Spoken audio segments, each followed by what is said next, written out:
Hey there, y'all. Welcome back. This is going to be Lecture 15, Chapter 48, Democracy, Peace, and War by Dan Ryder and Alan Stam. It's going to be a short one because we've talked about some of these in the former chapters, so I'll just kind of focus on a little one. All right. Part 1, a general framework for domestic politics and war. They want to add, again, a new domestic politics approach to understanding war rather than sort of just a state to state approach at the sort of state level. So we have three assumptions. Again, leaders want to keep their office. The second is that institutions matter because they determine how leaders gain and lose office. And the third is that leaders and voters can have different policy perspectives, excuse me, regarding foreign policy.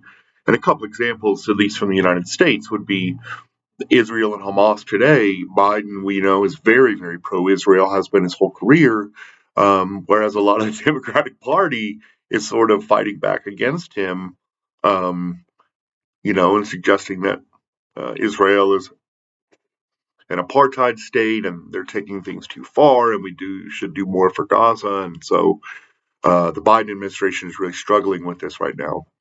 And then Vietnam under LBJ, where we were actually in a war.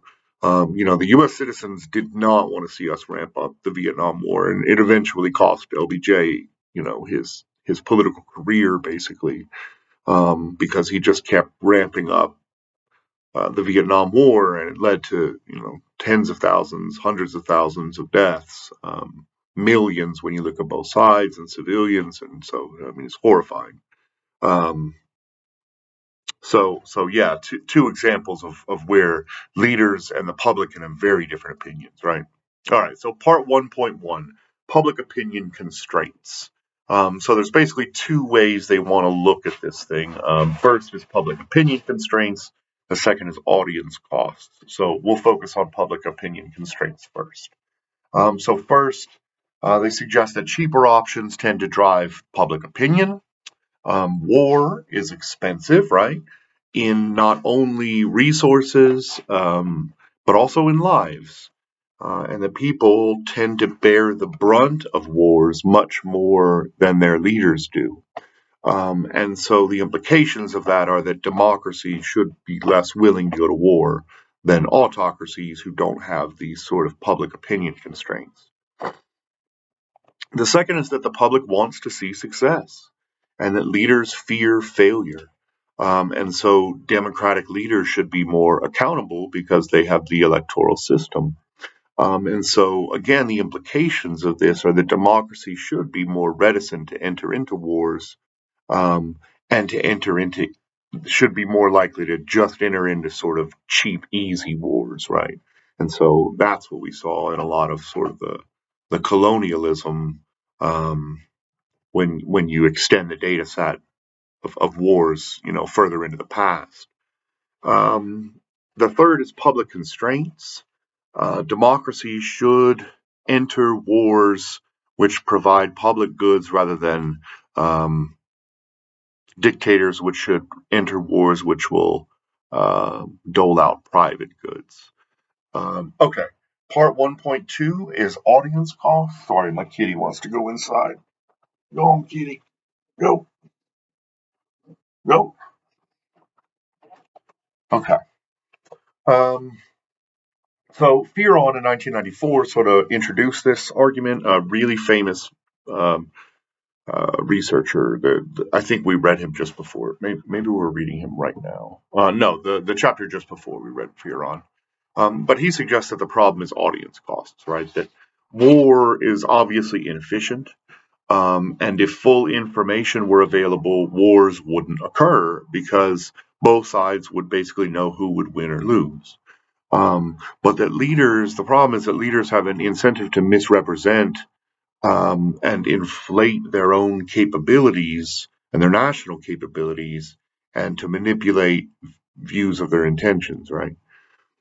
So the implications of this are um, that we find that militaries and nations tend to use signaling policies to try to not only signal their own sort of determination if war does come, but also to try and get their opponents to reveal their true intentions and maybe back down. So we see a lot of this, right? Statistically and historically, from troop movements. We saw that a lot by Russia prior to their renewed attack in Ukraine 2 years ago. Military exercises, right? The U.S. does this a lot in the United States, not in the United States, in the Pacific Ocean and in Europe, where we will have military exercises with Australia and Indonesia and sometimes with India and Japan and South Korea to try and show military strength to China and to North Korea, right? We have mobilization exercises where um, you can mobilize new troops basically through the conscription or the draft. Conscription is when you basically everyone in your society has to serve, like in Israel or South Korea, so long as you're not, infirm or disabled in some way, then you have to serve for 2 years or 4 years or whatever it is. Or we have the draft system in the United States, so um, they could kick in the draft at any time, like we did in Vietnam. And then military expenditures. You could ramp up military expenditures like Poland is doing right now. They're trying to move from about 2.5% of their GDP to 5% of their GDP in military expenditures, including huge purchases in artillery um, and high tech equipment and drones and things like that in case Russia turns toward them next. Um,